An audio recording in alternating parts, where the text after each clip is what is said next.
통증 중에서 또 가장 흔한 원인 중에 하나인 근육통에 대한 얘기를 해드릴 거예요.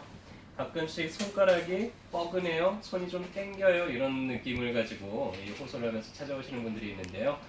일단 손가락의 구조를 보면은 손가락에 뼈대가 있죠. 그 다음에 이 뼈를 움직이게 하는 근육들이 붙어 있습니다.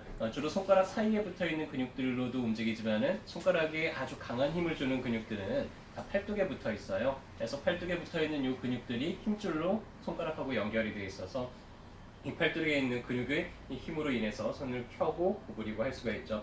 이 힘줄은 상당히 굵습니다. 상상보다. 그래서 아주 강한 힘을 우리가 손으로 낼 수가 있죠. 근데 이 근육들이 굳어지면서 뭉치면서 그러면서 이제 통증을 나타내는 경우들이 있는데요.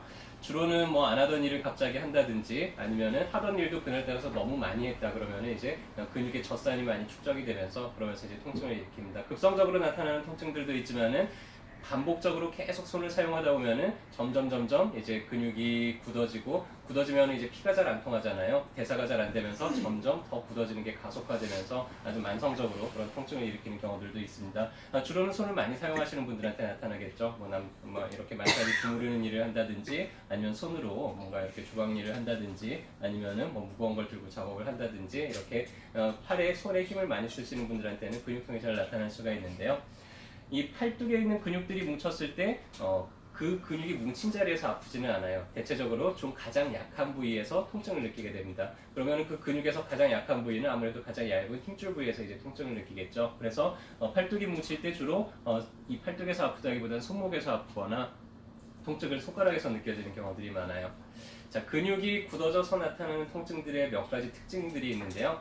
그 중에 하나 가만히 있을 때는 별로 안 아파요. 근데 이제 움직이려고 하면은 아프기 시작을 하고요. 주로 움직일 때 이 근육이 늘어나려고 하면은 이 근육이 잘 안 늘어나면서 잡아 당기는 느낌들이 이런 손목이나 손가락에서 느껴지게 됩니다. 그래서 움직일 때 좀 아파요. 아픈데 손가락을 아무리 만져봐도 손가락에서 별로 만져서 아프지가 않아. 뭐 붓지도 않았어요. 꺾어봐도 별로 괜찮아. 그래서 관절염인 줄 알고 왔는데 보면 또 멀쩡하거든요. 그래서 뭐 사진을 찍어봤는데도 멀쩡하고 도대체 이게 왜 아플까 하는데 알고 보면 이런 근육통인 경우들도 상당히 많습니다. 이게 근육통이 맞는지 아닌지를 구별하는 간단한 방법이 있는데요. 일단 움직였는데 손목이 아프거나 손가락이 아파요. 근데 팔뚝을 이렇게 강하게 꽉 잡고 붙잡고 움직여보면 통증이 좀 덜해져요. 그렇다 그러면은 이 팔뚝에 있는 근육이 뭉쳐서 나타나는 통증들이고요. 어떤 근육이 뭉쳤느냐에 따라서 어느 손가락으로 통증이 방상통이 생기는지는 다 이제 따로따로 되어 있는데 이게 근육이 그래서 어느 근육이 어디 붙어 있는지 찾기가 어렵잖아요. 그 손가락을 움직여 보면은 뭐가 볼떡볼떡 움직이는 근육이 있을 거예요. 손가락마다 또 조금씩 위치가 다 다릅니다. 그래서 손을 움직일 때 볼떡볼떡 움직이는 그 근육을 강하게 압박을 하고 주물러주고 그러면 이제 그런 통증들을 좀 집에서도 스스로 해결을 하거나 할 수가 있을 거예요. 한의원에는 근육통을 주스러 오시는 분들한테 침으로 직접 그 근육을 풀어주는 그런 치료를 합니다. 가장 빨라요. 뭐 마사지를 하면서 풀어낼 수도 있고 스트레칭해서 풀어낼 수도 있지만은 뭉친 근육을 정확하게 침으로 찔러주면은 바로 움찔하는 반응이 생기면서 그 굳어진 것들이 그 자리에서 그대로 풀리게 되고요. 한두 번 치료로도 통증이 금방 사라지는 경우들도 많습니다. 어떤 분들은 만성적인 화열 상태가 너무 오래되고 너무나 강하게 단단하게 굳어서 잘 안 풀리는 분들이 있는데 그럴 때는 화로로 된 뭐 잡강한 같은 처방들을 며칠 정도 이렇게 드시고 나면은 근육이 확 풀리면서 그런 통증들이 사라지기도 하죠. 평소에 손을 많이 쓰시는 분들은 이게 근육을 쓰고 나면은 좀 이완을 시켜줘야 돼요. 그래야지 근육이 가장 탄력 있고 건강한 상태를 유지를 할 수가 있는데 계속 굳어진 채로 있다 보면은 점점 만성화되는 특징들이 있습니다. 그래서 손을 많이 쓰시는 분들은 팔꿈치를 쭉 펴고요. 한번 따라해 보세요. 손목을 뒤로 쭉 젖혀주는 거를 한 10초 정도. 이 아래쪽이 뻐근하잖아요. 뻐근한 걸 참으면서 한 10초 정도 쭉 늘려주고 잠깐 쉬었다가 또 10초 정도 쭉 늘려주고 이런 거를 이제 계속 반복적으로 해서 여기가 좀 덜 당기도록 그렇게 만들어주고요.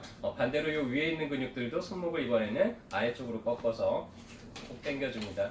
그럼 이 위에가 좀 당기는 느낌이 나죠. 자, 이거를 한 10초 정도 했다가 잠깐 쉬었다가 또 쭉 당겨주고 한 10초 정도 이렇게 했다가 풀었다가 이런 것들을 평상시에 좀 자주 반복을 해주시면은 이런 문제가 생긴 걸 예방을 할 수도 있고요.